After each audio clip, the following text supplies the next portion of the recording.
Urtero kirolarekin hitzordu honetara, 2009ko Elgoibako Kirol Federatuen urteko sarien galara etorri zarete eta eskerrik asko gaur gurekin izateagatik.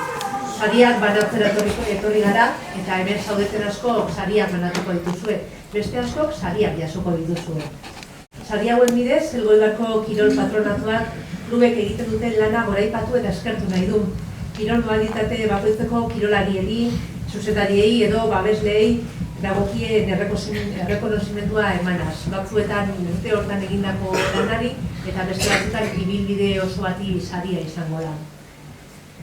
Aurten lagun bat ere gogoratu nahi dugu, aurten galera bat izan dugulako eta gogoan izan nahi dugu gaur hemen Elgoibako kirolaren alde lan handia egin duen pertsona bat, borondatez eta urte askoan lan asko egin duen Koldo Lizarralde gogoratu nahiko genuke. Eta horrez gain, eta aurten ere bai, Elgoibako herrian egin behar diogu errekonozimendua. Merezitako aitortze izango da. Iaz ere gogoratuko duzue arro esaten duela nola Elgoibar Europako herri, bederatzi herri, kirol herri horien artean izendatuta zegoen, beste bederatzi herrirekin batera barkatu 10 ziren izendatutako herriak, kirol herriak, eta aurten 2009 are eta emankorragoa izan da, eta Elgoibaren 2009ko Europako kirolaren herri honenaren izendapena lortu du. Urte osoan zehar udalak, klubek, ikastetxeek eta kultura elkarte batzuk elkarlanean antolatu dituzten 100 ekitaldiei esker. Abenduaren 10ean, Ane Beitia alkateak hemen aurrean duzuen bandera hori jaso zuen, urrezko bandera, Bruselan, parlamentuan, Aces Europe erakundearen eskutik, lehendakaria den Jan Francesco Lupateliren eskutik jaso zuen saria, eta saria bultzada baliotsua da nazioarteko ospearentzat, Elgoibarko herriak nazioartean duen ospearentzat. Elgoibar mundu mailako kirol sektoreko foko sozial, politiko eta instituzionalean kokatzen gaitu. Zentzu horretan, Elgoibarko udalak herriko kirol talde eta elkarteek egindako lana, hau da, zuek egindako lana aitortu nahi du eta eskertu. Izan ere zuena da saria. Mota askotariko jardunak adierazi ditu Elgoibarrek aurten, azkeneko hilabete horietan maila nazional eta nazioarteko mailan garrantzi handia duten. Ekitaldi, lehiaketa eta herri mailako ekimen asko antolatu dira, eta esan daiteke Elgoibarrek eurena sentitu dutela sari hau eta kirolako udalerrian duen garrantzia azpimarratu dutela. Eta zoriona da hori, claro, ni etorri naiz hau esplikatzera, baina zuena da sari zen, zuedan ona. Amer etorri zeraten ona eta ez direna etorri. Bueno, junginan gu amarrian bai.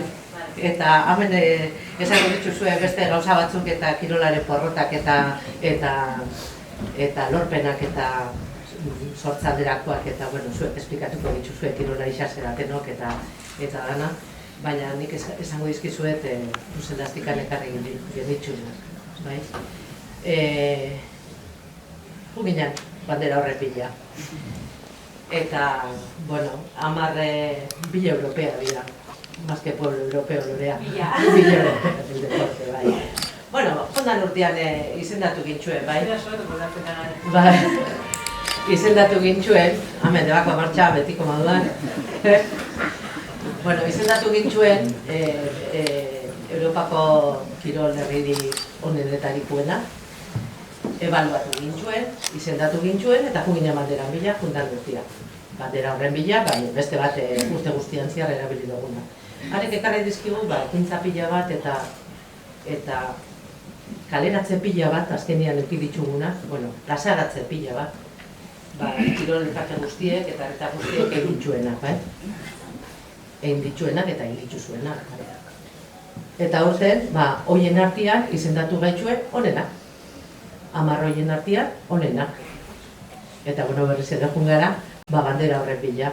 Eta zekarriko digu honek, berriz ere, plazaratzea, garana, izango garana, eta segitxu nahi duguna izaten, bai? Orduan, zorionak herri guztiari, herritar guztieri batez ere, eta gaur etorri zeraten kirol elkarte guztieri eta saritxu guztieri batez ere, 1000 kilo zorion, eta, bueno, aurten ere, egingo dugu, bueno, datorren urtean ere bai egingo dugu, kirol herri importante Elgoibar, eta, bueno, plazaratuko dugu eta goraipatuko dugu, bai?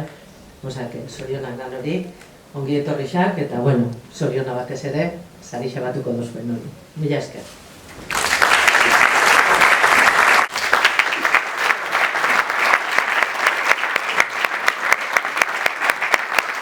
Egoibarrek herriak arrakasta lortu duela esan genke, ez? Termino absolututan, edo nela baloratuko genuke behin bandera eskutan. Baina orkespenak egingo ditugu lehenengo. Gai horren inguruan hitz egingo digute gaurko gonbidatuek, arrakasta zer den ezagutzen dutelako, porrota ez dakigu, galdetuko diegu porrota ezagutzen dugun, eta horretarako gurekin ditugu hor, eta eskertzen diegu Izugarri etorri zena, zerretzen handia dutelako, Unai Arrieta, Leire Garate, Ander Romarate eta Isa Rodríguez. Isa Rodríguez aurkeztu hasiko naiz, bera lahentziarra da, 37 urte dauzka eta boxealaria da. Espainiako txapeldun titulua eskuratutakoa 2012 hasi zen Isa boxeoan, amateur kategorian, eta 5 urte maila horretan borrokatzen aritu ostean, kategoria profesionalera salto egin zuen 2018an. Hainbat kirol espezialitatetan jardundakoa da, boxeoa probatu zuen arte, ordutik ez du aldatu. Lan eta ordua asko eskaintzen dizkio eta gaur egun boxeoaz bizi dela esan daiteke. Ander Romarate aldiz eibartarra da, igeriketaren arlotik dator bera, 25 urte dauzka, 2 diploma eskuratu zituen Londresko Joko Olimpikoetan, eta gaur egun ostera, bera igerilari esan arren Eibar futbol taldearen egituran egiten du lan, futbolen inklusiboaren arduraduna da. Eibarrek kategoria honetan 2 futbol talde ditu, garrun paralizidun jokalariek osatzen dute bata, eta ezgaitasun intelektual duen jokalariek bestea, zuzen, Ander. Leire Garate ezagutuko zuen, Eibartarra da, 31 urte ditu, eta arraularia, Ondarrun eman zituen Arroneko pausuak bateletan, eta gaur egun Orion dira, Euskotren Ligan erakustaldia emanez irabazteaz gain, Kontxako bandera preziatuare irabazi du aurten Leire Garate, Orioko traineruarekin, ongi etorri eta zorionak Leire.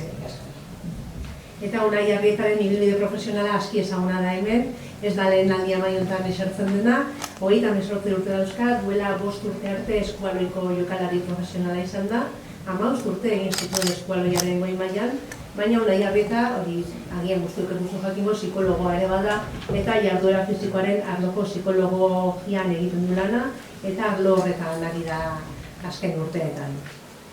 Arrakasta eta porrota esan dugu, kirolean zehazki, eta agian komuniko ditzaigu, arrakasta zer den zehaztea. Arrakasta agian ez dudako gauza bera, zuentzat zer da arrakasta eta zer da arrakasta kirolean. Hasi nahi duela. Niretako arrakasta da, kasun helburuak hori kirolean, eta kasun helburuak balortzia. Porrota berriz, bai duzun gauzak esateratzia.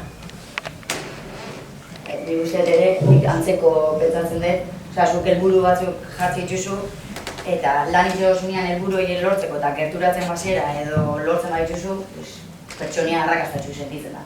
Bai kirolean eta bai danian, antzerako pentsatzen dut. Esterkado, Sander, Unai?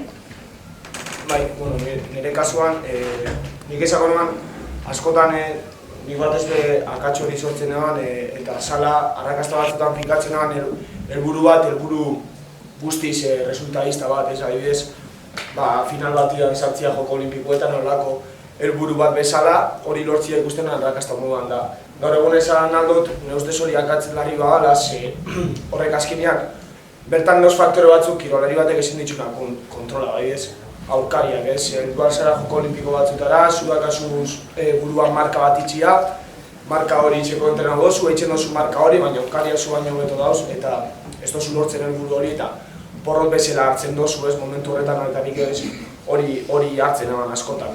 Eta gero, balorazioa inoztian ikusten dozu, arrakasta lortu dozula, azkenean zu planifikautako plangintza hori jarraitu zenun, eta benetan ezarri zenun helburu pertsonal hori zuk kontrolago zenun faktore horiek kontrolatu zituzula, lortu zenun, ez? Orduan, nire ustez arrakasta da hori helburu bat pertsonala, bat ez beba, zu kontrolal dituzun faktore horiek kontuan hartuz eta ez beste faktoria kontuan hartuz.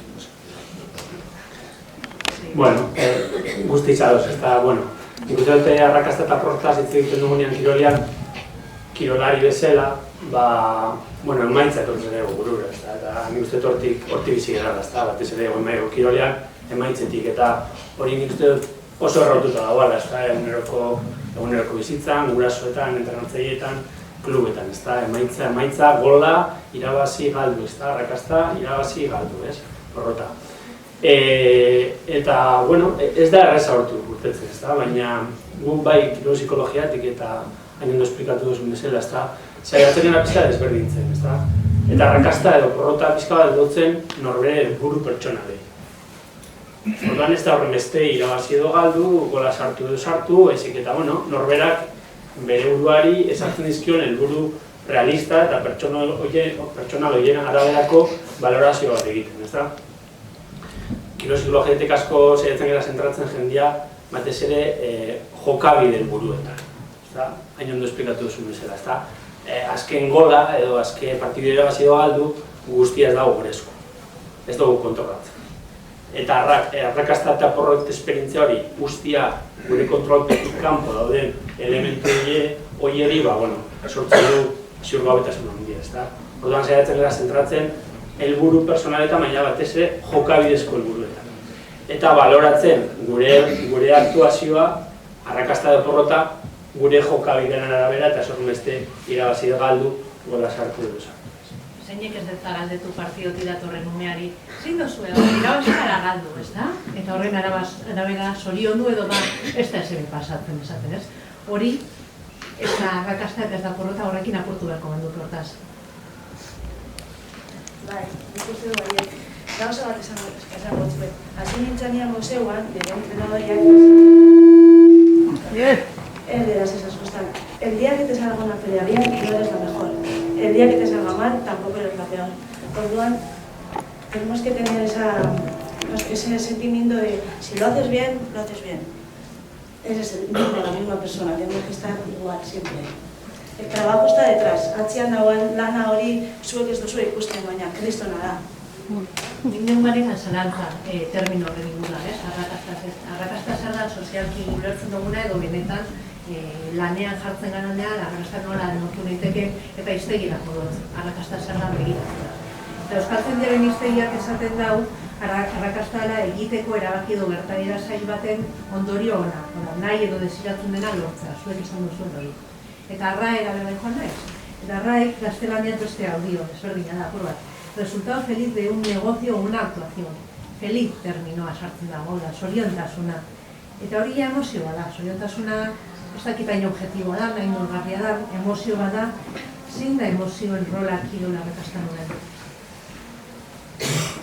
Galdera, potentia jarriaz. Badakigu denok, ez da, kirolean gabiltzanak emozioak eragin handiak da, ez da, kirola rendimenduan, bizitzan eta kirola rendimenduan, ez da. Noski, claro, izaki emozio duna gara, ez da, eta emozioa jokabide guztiaren hasieran dago, ez da, emozio hori gabe ez dago jokabiderik, ez da, eta pixkat ulertzea zer egin daukan, ez da, kirola rendimenduan, Duari gabe, prestaketa fisikoak izugarrizko eragina dauka, prestaketa tekniko-taktikoak izugarrizko eragina dauka, hori ez dugu bukatzen, ez da kirol psikologiatik, baina badago hor alderdi bat, alderdi emozional bat, badaukara ere bere eragina, ez? Eta saiatu gara esplikatzen, ez da? Emozioaren ondoren, edo ondorioz, gorputzak nolabaiteko aktibazio bat bizi du, ez da? Oin, seguramente hor zaudetenok, lasai aurkitzen zerate, ez da? Zuen aktibazio maila esan dezakegu bajua dela, ez da? Pertsona bat lasai dagoenean, bere aktibazio maila, hau da, gorputzan hori, energizazio hori bajua da. Aldiz, oso urduri gaudenean, eta beno, pasatzen dugu urduritasun puntu bat, ez da? Seguramente hemen gauden lauro, horro gaude, ez da? Ez esango dugun. Momentu horretan, aktibazioa altuagoa da. Urduritasunak segiten du, gorputzaren aktibazioa egiten du, ez da? Bihotz birikak askartzen dira, ez da? Guzti horrek, bere eragina dauka, dudarik gabe, jokabidean eta rendimenduan. Eta daude bi mekanismo oso potente horrek eragina daukala kirol rendimenduan. Batetik arreta eta bestetik muskuluen nolabaiteko kontrakzioa. Arreta, badakigu adibidez, urduritasun emozio aktibazio altuko emozio horiekin, gure arreta gaitasuna estutu egiten da. Eta ez gara gai ondoan gertatzen ari dena ikusteko. Obviamente hori esperimentako zen dute, ez da? Urduri gaudenean aurrian dako gona gari ikusten dugu. Eta gainera, daukago joera handia gero, gure buruko pentsamenduei bueltak ematea. Hori asko gertatzen da. Aldiz, oso lasai gaudenean, gure arreta oso zabala da, eta ez dugu enfokatzen. Claro, kirol errendimenduak behar du, eta kirol bakoitzak behar du nolabaiteko emozio eta aktibazio maila bat. Eta horrekin enfokatzen dugu, ezta? Eta bestetik esan dugun bezala, emozioak eta aktibazioak edo zerikusia muskuluen tentsioarekin. Oso urduri gaudenean, gure muskuluak asko tentsatzen dira, hori denok experimentatzen dugu, urduri gabiltzanean, eta hemen gomina, ezta? Horrek, kirol ejekuzioan bere eragina dauka. Agian teknika ez da influidua, agian baloia ez dijoa guk espero genuen leku hortara, bestera dijoa, ez da. Osa, efektu hori dauzka, ez da, emozioak, aktibazioan eta aktibazioak arretan eta muskuluen nolabaiteko uskurdura horietan. Arrakasta eta zoriontasuna lotzen ditu Roek, eta aipatu duzu arrakasta dela helburua lortzea. Zuk zeuk esana da, Ander, Olimpiadetarako txartela lortu zenduanean, helburua lortu zenduanean, zinela zoriontsu sentitu, zenduela pozik sentitu. Bueno, erantzun ez dakit nune maneba, baina ez da hola. Lasaitasuna sentitu. Hori bai, lasaitasuna, hori da.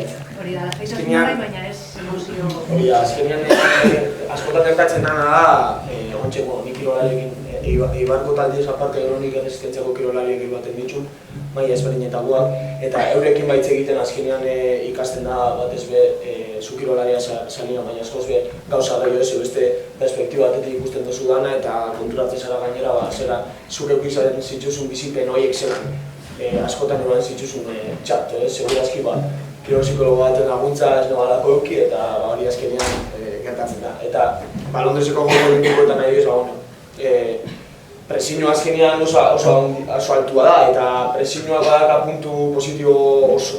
Positibo asko kirolian ez, hori erabiltzen jakiten badozu azkenean horrek errendimendura begira onura asko ditzu, baina gero heltzen da momentu bat, askotan presio horrek irabazi itxe zaitzula eta ondorio oso txarrak ditxula, ez? Ni adibidez urte guztian zehar egon nintzen marka baten bila, botatzen nintzen urretara egunero marka horretan pentsatzen, eta gero banitxun beste faktore esterno batzuk presio hori ondio handitu itxe zutenak, ez? Orduan, nik adibidez minima hori neban egunean, zoriontasuna baino gehiago, bai, zoriontasuna handozik doanekala, baina zoriontasun hori zetorren ez Londresera nijo alako, ezik, eta presio hori kendune balako, eta ja, lasei ditzu nintzalako, ez, eta hori tristia, azkenean, bide horretaz ez dozu disfrutatzen, zeu sartuta zirkulo baten, zirkulo hori begiratzen, eta kanpoan dagoen guztia ez dozu ikusten, ez, eta nik abiz nire kirolariekin alegintzen izena da, bideaz disfrutatzen, eta normalian,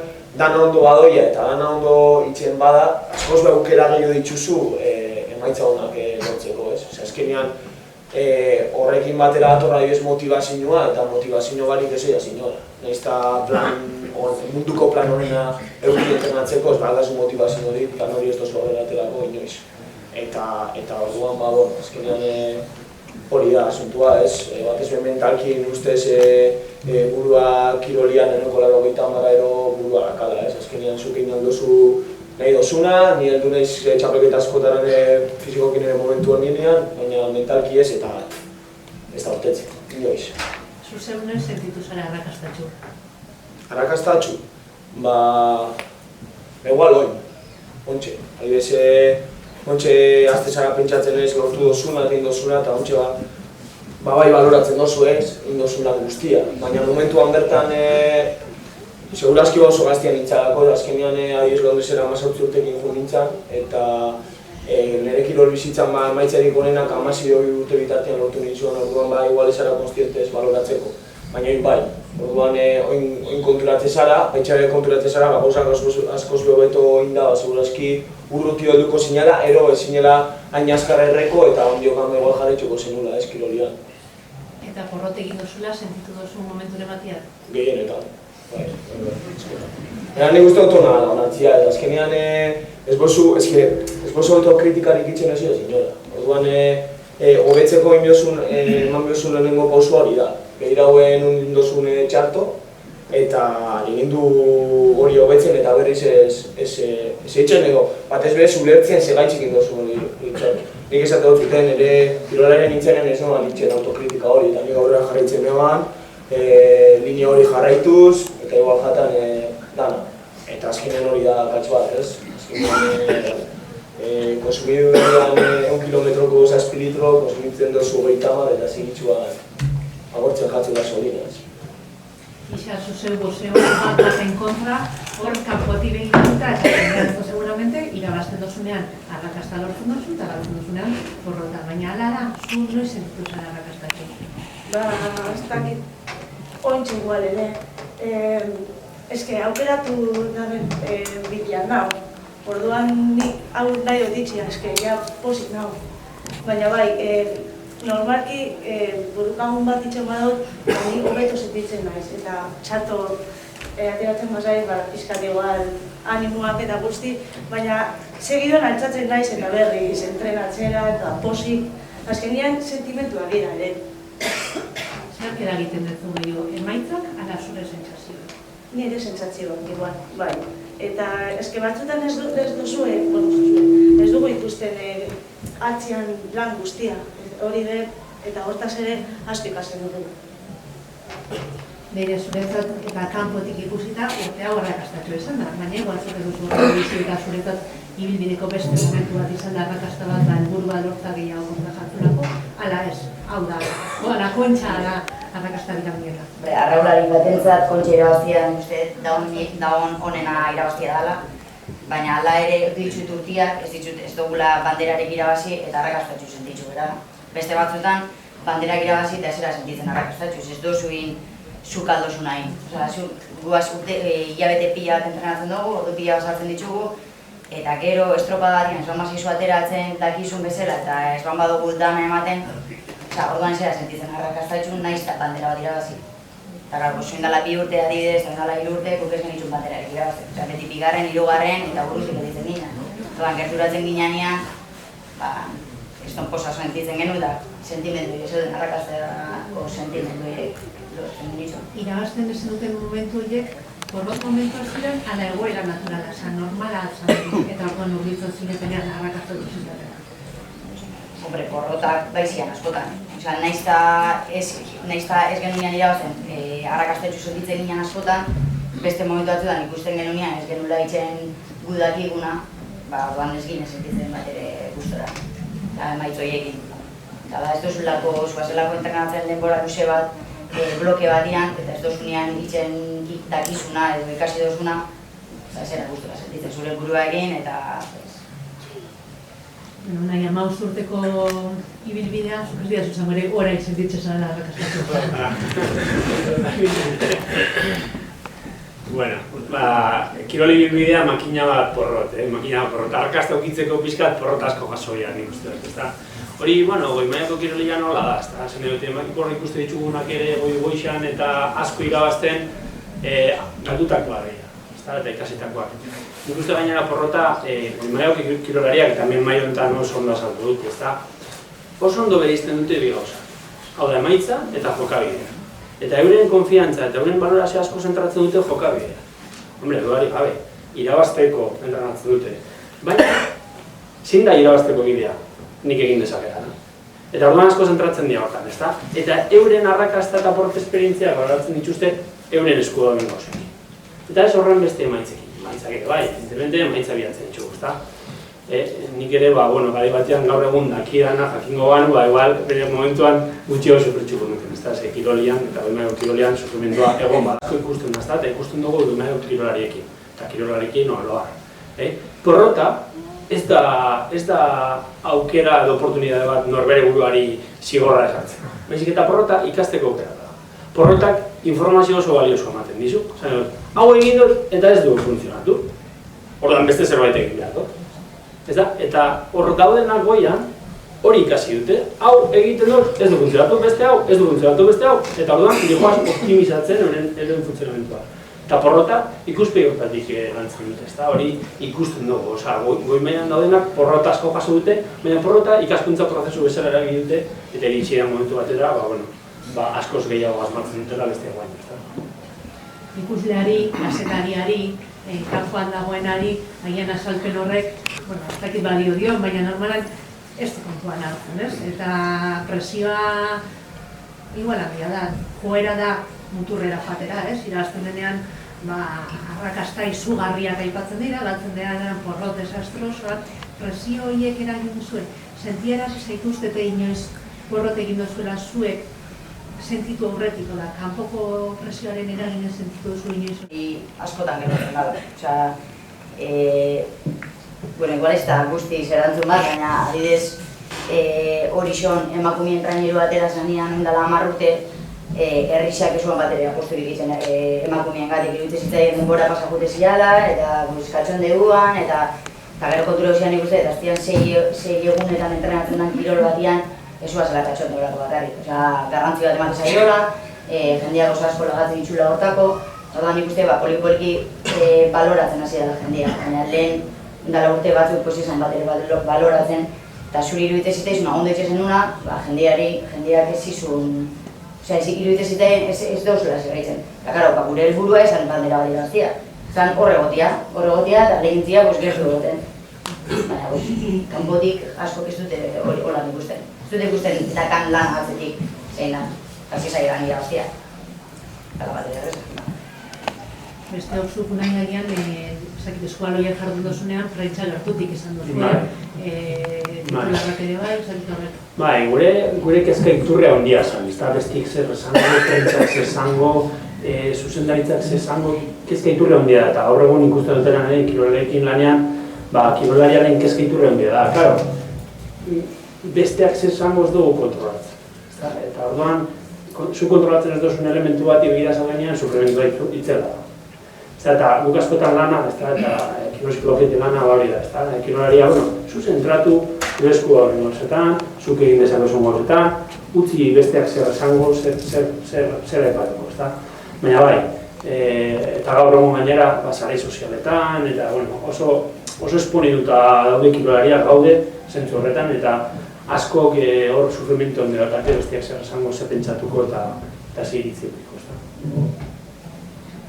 Arrakastaren behaldeaz hitz egin nahiko nuke, igual arrakastara kanpotik ikusten dana irabazten danean, edo emaitza lortzen diranean, baina gure inguruan horbete publikoki garbi hitz egin baduenen inguruan, Ander, zuzeu izan zara, zure lagun Markel Alberdirekin batera, Olimpiar Jokoetan parte hartutakoak zarete dion, baina igerian bizitakoaren alderik garratzen da kontatzeko erabakia hartu zenuten, eta hitzaldi batzuk ere eman dituzu, ez?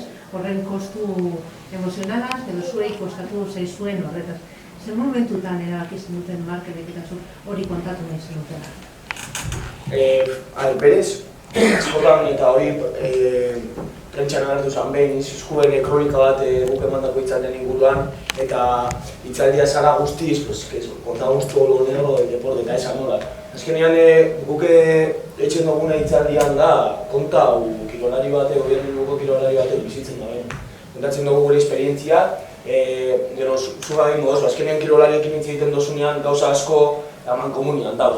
Izagarno ditugu bibentzia oso antzekoak, orokorrian, eta hor dau, bibentzia asko ez direna kontatzen, jendeak ez dakina. Azkenean prentsak bakarrik azaleratzen dau, zati oso txiki bat ez du konta duzun. Azkenean jendeak ez dakizu hastian 6 aldiz hori ez entrenatzera, eta horretan bakarrik pentsatzen dozula, gero etxera zoia zera, konturatzen dozula janaria, zarela jungo badioz gabonetan ez zela pasoko afaltzen, ez dakitzen, zarek gauza asko atzetik ez. Eta gero batez be, aspektu mentala, bai Markel eta dio, batez be Markelek kriston urte txarra pasau zeban Rioko Joko Olimpikoetako bidean, oso txarra, ni berakin ogon itxako kontaktuan denbora guztian, eta izugarria esan ikustia pertsona bat, ez, suposatzen dela bere bizitzako momentu honenan egon behar zala da. Derrotadu totalmente, eta gero hori, kanpuan esan ikusten hori, eta ikusten denun hori behar bazala, batez be gaztiek, kirolari gaztiek hori jakitia, horrelako egoreak aurkituko egongo zirela, azkenean ni Michael Phelps hasi duen Camino de Rosas, azkenean da bakagu lehen komentu duzuen moduan gora berak, eta hori aurkituko duzula bidean jakitia oso garrantzitsua da, horren azkenean presatu ditzen zaitxu, gora horretara, ez askotan pentsatzen dugu hori bakarrik pasatzen dugula eta ez da horra. Kirolari guztien pasatzen duten egoera bat da, batzuk erresora ematen dute, beste batzuk baino, baina ez momentu bat esploto bitzen dela hori gana, ez baduzu ondo eramaten, eta horren gure helburua hori da, azkenean erakustia gauza horiek ere, eta jendia jakitia, ez bat, ez prebentzio lan bat itxia. Hori da, zure lan ez da nahi? Gure lana, nik kirolariekin errendidura begira lan egiten dut, errendidura begira, baina inoiz bere osasuna eta ongizatea kolokan jarrita. Gure lana beti prebentzio lan bada, osasuna eta ongizatean, ezta? Eta komentatzen duzu bezala, gero eta gehiago azaleratzen ari da, gaur egun sareetan eta komunikabeetan, eta kirolari balientiak egon dira, egon zerate, kontatzen benetan, baina kirolan atzian dagoen sufrimentua. Eta hori jakin badakigu. Pertsona batek horrelako esfortzu bat egiteko ez urte batian, baizik eta urteetan zehar, ezta? Emaitzak ez datoz egun batetik beste, emaitzak datoz hamarkadetako lana, ezta? Hamarkadetako lana, eguneroko lanak, orduetako entrenamentuak, eta batez ere, hainbat gauza utzita. Hau da, nik honi uko egin diot, hau ametsa hau bilatzeko, ezta?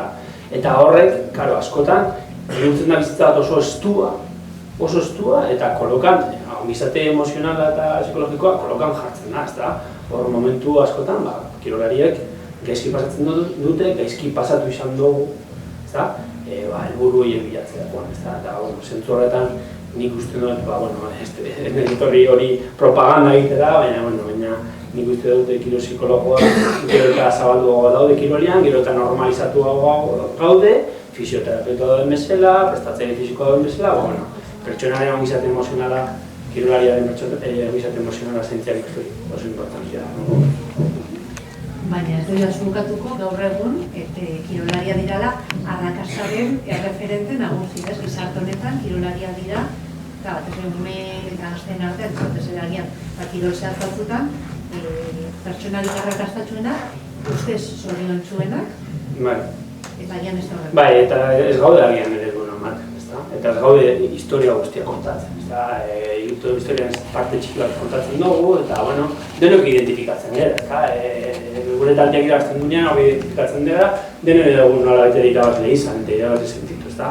Baina agian ez gaude guztiz dena ondo kontatzen. Eta nik ere uste du gainera, ez bakarrik kirolean jarduera fisikoan adibidez, arrakasta esperientzia izugarri daudela. Ni gaur egun ere, 20. sasoian proiektuan eta beste proiektu batzutan, jarduera fisikoaren sustapenean adibidez, ikusten dut pertsona asko gero bizitzan ematen dituzten aldaketak.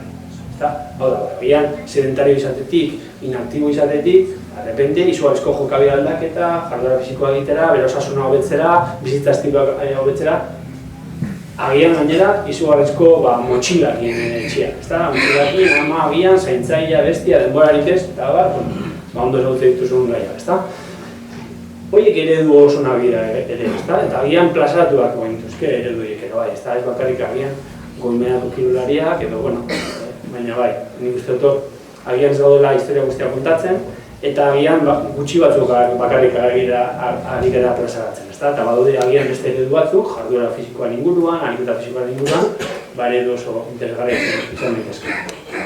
Ekiza horrelako ereduak ere ikusiko dituzu, zuk ere moten dituzu klaseak, eta boxeo klaseak, boxearekin loturarik izango zukeen jendea dira, Azkenean, el boxeo es tiene un poquito de fama, pero nosotros enseñamos sobre todo los valores.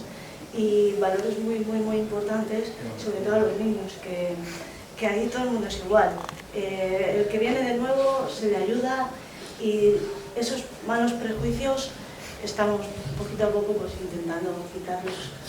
Tiene muy mala fama, el boxeo sí que es un deporte que todo el mundo oye boxeo y se piensa que son pegar, pero no, es que es táctica y es muchísimo, se aprende un montón. Ya digo, sobre todo los valores. Arrakasta hitz egiten dugunean, ez da berdina, konplexuagoa da gian kirol, taldeko kirol batean ari garenean, arrakasta pertsonala eta taldearenak agian kontra jarri dira, zuk agian zure helburua lortu duzu, baina taldeak ez du emaitza lortu. edo taldeak ez helburua lortu. Gatazka horiek taldetan nola kudeatzen dira? Ongi kudeatzen dira? Nik uste hor, gure ekipoan beti hor referentia gure entrenadoria dana, eta berak jartzen izkigu helburua, dana dazkagu nahiko klaru ze helburu dakagun, baina berak beti bideratzen dugu helburu berdin batera. Bestela, ez mamaguaz danok burukan helburu hori lortzeko, ez dugu inoiz lortuko. Eta, porque norberak bere helburuak nestan lortu, ekipoko helburuak begiratu behar dira, ekipoko kiroloa da, eta danok junta zenean konbidentzia bat ezela da. Komeni da danok ondo eramatia aurrera juteko. Bai, hori da klabea, ez da ekipotan, eta hori ikusten dugu, askotan jokalari honenak edo kirolari honenak dauzkan ekipoak ez dira zen. Zergatik, hor faktore asko dela. Eta entrenatzaileek daukaten askotan buru uste hori da. Zela relazionatu helburu individualak eta helburu kolektiboak, ezta? Zelan ere helburu individualek lagunduko duten helburu kolektiboa lortzen, eta hori askotan ez da errez, ezta individualia ondixak daude, askotan kirol taldeetan eta norberak nahi duen daukan helburua agian ez dator bat helburu kolektiboakin, ezta? Eta hor, rolak ondo banatzea, bakoitza jakitea zer egin behar duen, ezta? Eta denak gainera helburu kolektibo horrekin, ezta? Nik uste hori da benetan zailtasuna eta ekipoetan zailtasuna, ezta? Ekipoetan bat eta bat ez da bi, ezta? Bat eta gu bion artean dagoan interakzioa da, ezta? Eta askotan interakzio horrek ez badu funtzionatzen, hor ikusten da benetan ekipoak ez dura funtzionatzen. Maio honen bueltan normalean klubetako gaztenei begirare jartzen gara, hemen klubetako ordezkari asko dago, gazte askorekin eta zain gazteekin lan egiten dutenak eta agintzen gara ere, lantzen dugun gaiaren inguruan, haiei zerbait ematen, erakusten ahal egintzen, nola egin beharko litzateke lan klubetan arrakasta eta porrota hori kudeatzeko? Nik nire kasuan, arrakasta etorri biharra da, etorriko da. Guk ez dugu lantzen. Ekintza lantzen dugu, baloriak, baina arrakasta hori etorri biharra da, etorriko da. Orduan hitz egin ere arrakasta zabian. Ume txikisekin ez. Eta, pues eso, bueno, de la competición, yo cuando empecé a entrenar les dije lo mismo que me dijeron a mí, mi entrenador. Ni el día que te sale algo bien eres el mejor, ni el día que te sale una pelea mal eres el peor. O sea, siempre intento que tengan esa balanza, que sean humildes siempre, que sean siempre la misma persona. Ganes un campeonato, no lo ganes, intento eso, que sean siempre la misma persona. Nire kasuan, nik uste dut, nire integratzen moduan hitz egiten dut, askotan agortzen dugula dagun kartutxo horiek oso azkar, ez? Eta gaztiekin hasten garenean, ahalegintzen garen emaitzak oso azkar lortzen eta horrek izan gazetik. Ze goi errendimendura begiratzen duzunen, azkenean faktore garrantzitsu bat, batez behera, zela jaiotzen zaren, ez? Azkenean genetika eta hori dana emate dutzu pila bat. Orduan lana más o menos ondo egin da, gure izan behar da pase horiek esantzia eta gero azkenean zuk esan duzun moduan arrakasta okiko daen kirolari azkenean etorkizunera begira bera bakarrizio parauko da eta orduan ja komeniko da berarekin espezifikoki lantzen hastia ez eta azkenean nik esperientzia dik esaten da. Nik 10 urtekin lehenengo mundialera jo nintzen eta isa lortu noan 10 urtekin nire markarik onena ez. Segaitxik, nila 14 urtekin egalako argi eta garbi zen lortu nahi neban, eta buruan bakarrik nekana zan marka bat eta helburu konkretu bat, eta horretarako itxen egan. Eta azkenean hor etapa asko galdu nitsuan, eta kartutxo asko erren nitsu. Normal 20 urtekin ja, pentsatzen noan 15 urte dela maraia irredari profesional moduan, eta da benetan fizikoki hobetu zauden momentu, eta ez bat, fizikoki ez mentalki be, hori, azkenean puntu hori da kasu, horrela itxik ustez etapa horiek errespetatu behar dira eta poliki lan itxuen juten eta bildukoa momentua konturatuko zerera zu azkenean esperientzia gaitxik zengo zu kirolari hau benetan zerbait berezia da eta segurazki gainera salto hori emateko beste toki batera jundarko da. Nik uste gazti arrakastaz berbaitxea baino gehiago komeni dela baloratzia, bere inguruko jendeak eta danek baloratzia bakoitzak itzen duen esfortzua zenbatekoa da eta hori soriontzia bakoitza bere nivelian, eta soriontzia eta apoi hau aurrera jarraitzeko bere helburu horiek lortzeko. Ez arrakasta igual lortuko du edo ez du lortuko du, lehen komentatzen gure zela, porrotakin asko ikazten da, eta hola lortuko dituzu arrakasta. Komeni da animatzia eta lantzia jarraitzeko hori entrenatzen, edo entrenatzen azkenean gehienok lortzen dugu nahi ditugun helburua, jarri ditugun helburua, realak bali maia, Bai, erabat, ados, ez da, bueno, arrakastaz edo porrotaz hitz egitea, bueno, nik uste denok hitz egiten dugula, ez da, nik uste klabia da lehen esan dugula, ez da. Arrakasta eta porrota emaitzari lotzen diogu, edo arrakasta eta porrota lotzen diogu gure eskudo den gauzeri. Eta hori da nik uste klabia, ez da, kirol eziketan edo eziketari begira dagoen kirol horretan, nik uste dut horre bipin hor dugula, fokua.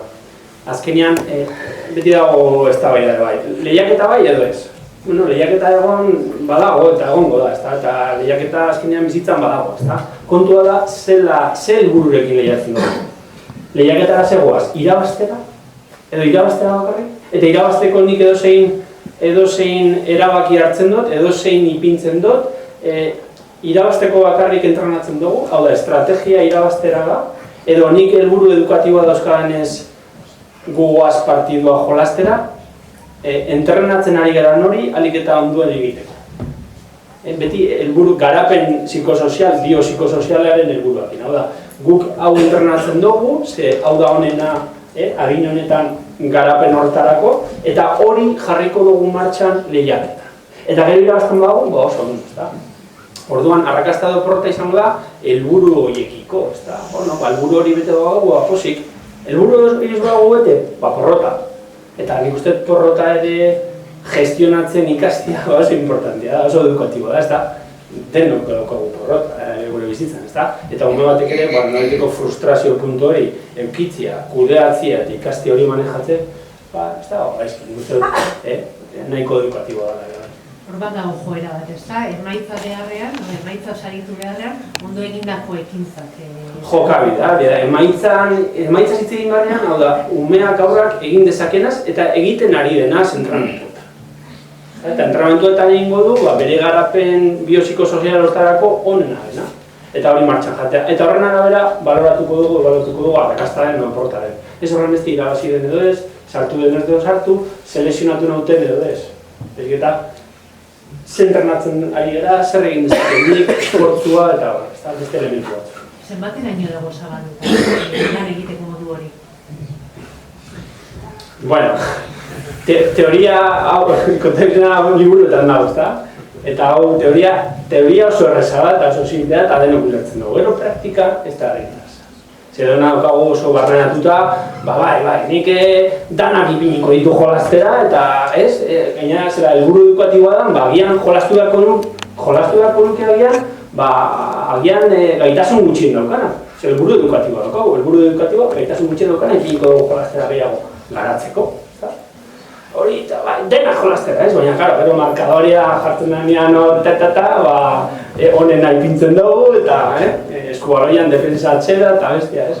Bueno, teoria erreza da, praktika ez da erreza. Eta praktikak eskatzen du batek benetan konbinzioz eta printzipioz hau ulertzia eta gero ekintza batzuk aurrera eramatia. Bueno, segurazki bentzen gabe igual da, kala zer kontatu, ez? Esperientzia bentzat badago, eta bestela galdetzeko, irekiko dugu mikrofonoa. Egiteko kirolariek ez zutela zoriontasun hori lortu edo ez zutela lortzen. Edo arrakasta hori, agian beste modu baten arrakasta lortu ez zuten. Bai, ez dakit lagunak imaginatzen dugu, lagunak egin dituzuela, ez dakit zen, arrakasta pentsatzen dugu beti tituluak, ez dakit zen eta bestia, baina beste arrakasta bat ere lortu lehike, edo lortzen zuten. Orduan, ematen dugu, zeatela zoriontzu, beste lan, beste zea egin dezuten, eta hori esplika edo behintzat ez da lana dagoela, baina ere azkenean lortzen duzula zeo zer, ez? Bueltan etxera. Nik uste hemengo danok era da oso zoriontsu lortu ditugun sari danekin. Baina bai baloratzen dugu asko, ditugun porrot danekin lortu dugulako sari hau. Ez dalako izan bide errez bat, horretik baloratzen dugu. Baina esan behar da, komentatzen zuen bezala, porrot asko daola eta danok jakin behar dutela askotan ez dela irabazten. Ez dela irabazten, baina landu behar dozula eta zoriontasun hori lortuko dozula. Arrakasta hori lortuko dozula eta zoriontasuna ere bai. Ni pertsonalki behintzat oso zoriontsu naiz. Eta arrakasta oso zoriontsu indik. Bai, a ber, nik uste hori zoriontasuna, guzti zoriontsu izatea zaila, azkenean beti goia eskola bera, eta azkenean goia rendimentuko kirolari bat, hori bizitzako beste aspektu askotan ematen da. Adibidez ikasketetan, egun baten azterketa bat suspenditzen dozu, beste baten kristonota ateratzen dozu, lanian be igual, egun batzuk ona badituzu, beste batzuk txarroa, kirolian be igual, txapelketa batzutan ondo zabiz, beste batzutan txarto, entrenatu batzutan ondo zabiz, beste batzutan txarto. Orduan eskenean pixka da hori, nik uste dut orokorrian goi errendimendura iritsi garen gehienok zoriontsu gara, azkenean berez helburu hori bete dugu. Azkenean ara iristeko lan egin dozu eta lan hori egin dozu helburu hori dakazulako, eta ara iritsi bazara igual ez guztiz, baina bintzate helburu hori zati handi batean bai betetzia lortu dozu, hori bintzate hola, eta gero zu esan dozu, bezala, azkenean nik uste privilegiatu batzu garela, goi errendimenduko bizitzak gauza asko erakusten dutzu eta gero etorkizunera begira zure egunerokotasunean be aplikau alditzuzu eta puntu bat ematen dutzu, ez? Batez badibidez, gaztia zarenean hori ikusten duzu ezberdintasun bat, ez? Madurazio puntu bat ematen dutzu, badibidez asko bideiatu dozu, pertsona asko ezagutu dituzu, presinua eramaten ikasi dozu, ez da, gero egunerokotasunean be hori aplikau alda eta onura dizia ditzu. Ez dakit, igual hitz egin dugu, kirolariaren sufrimendua, eta ematen du sufritzen bizi izan gerala, edo bizi gerala, ezta? Esan edut baina beste edozein arlotan bezala, ezta? Badoen momentunak eta momentu izan. Horrezak askotan prensan eta agertzen da momentu honetaz hitz egiten, eta kirolariak ere momentu txarra pasatzen ditu. Azkenean, balorazioa da, balorazio general bat, ezta? Zure kirol bizitzan zer, haze beteta gelindu zer, haze balorazio general izten duzu. Eta, nire esperientzia personalintzat oso positiboa, eta esan duzun bezala, ez da bakarrekan, azkenean ez dira gogoratzen horren beste, zenbat partidu irabazi, edo titulu bat irabazi bat duzu, edo ez, baizik eta behintzen zera pixka bat esperientzia general horrekin, eta esan duzun bezala. Ezagutu dugu jende guztia, dituzu lagunak, ezagutu dituzun herrialdeak, esperientzia oso horrekin, ez da bakarrekan askotan emaitza puntual horrekin, ez da. Agian gau zentratu gara asko hitz egiten sufrimendu horretaz, ematen dugu bizik gara sufritzen. Hori, familia osatzeko denbora ere eman duzu, kirolaren bueltan. Osatu dugu, bai. Ondo osatu gara. Zagra lagunak aipatu zigorrek, baina azukar horretarako denbora ere, bilatu zen duen. Bai. Horre gauza asko bertatu dira. Horre gauza asko bertatu dira. Bikotea hortik etorri zan, izak. Besteok ere bai, ez da? Oda bizitza ere badago, oda. Beste galderarik? Lan egin dezue paralisiz cerebralarekin, dakagunek agian ez bozeon, ez pistina edo bozeoan. Agian, ni adibidez paralisiz cerebralakat eta kiroleria naiz. Eta agian, igual zuek ikasiko dezuet baino gehiago. Algarrek agian eratzen zake. Ni bai, lan hain dut, hain ditzen dut lan, eta niretako hau bai dala arrakasta. Sentitzen nahi. Ander, zuk bi futbol inklusiboaren arduraduna zara, ez hori da zure lana gaur egun Eibarko taldean? Bai, hori da. Nik kirol parentu koordinator eta... Zugu aipatu. Bai, eta azkenean Eibarren ere, naiz, arduraduna bitaldiena, bata hori zuzien guztien desgaitasun intelektuala daten pertsonena, eta bestetik, paralisia edo daño cerebral adquirido akaten pertsonena, eta hori azkenean bizitza guztian dara maten ez pixkaten mundu honetan sartuta nik normaltasun esaltzen dut, ez? Askotan egia da, gero kanpuan ikusten duzuna ez da holan, ez? Nik uste alde batik normala dela, ez? Azkenean ezagutza falta dago, ez? Baina gero nik uste dut ahi ez proiektu hoekin Eibarrek ez.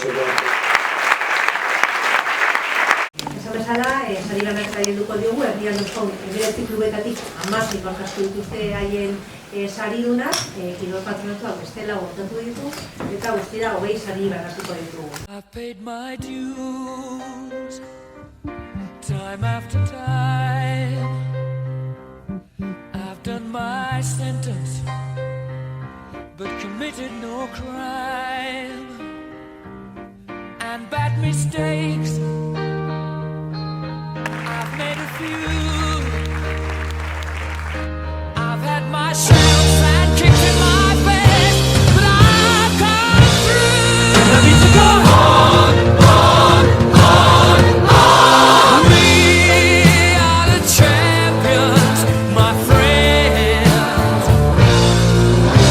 and we'll keep on fighting till the end.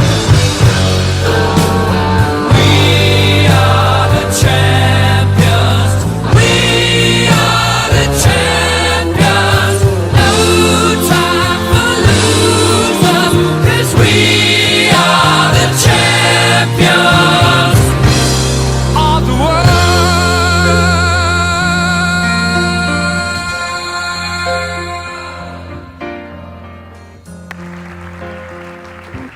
I've taken my bows and my curtain calls.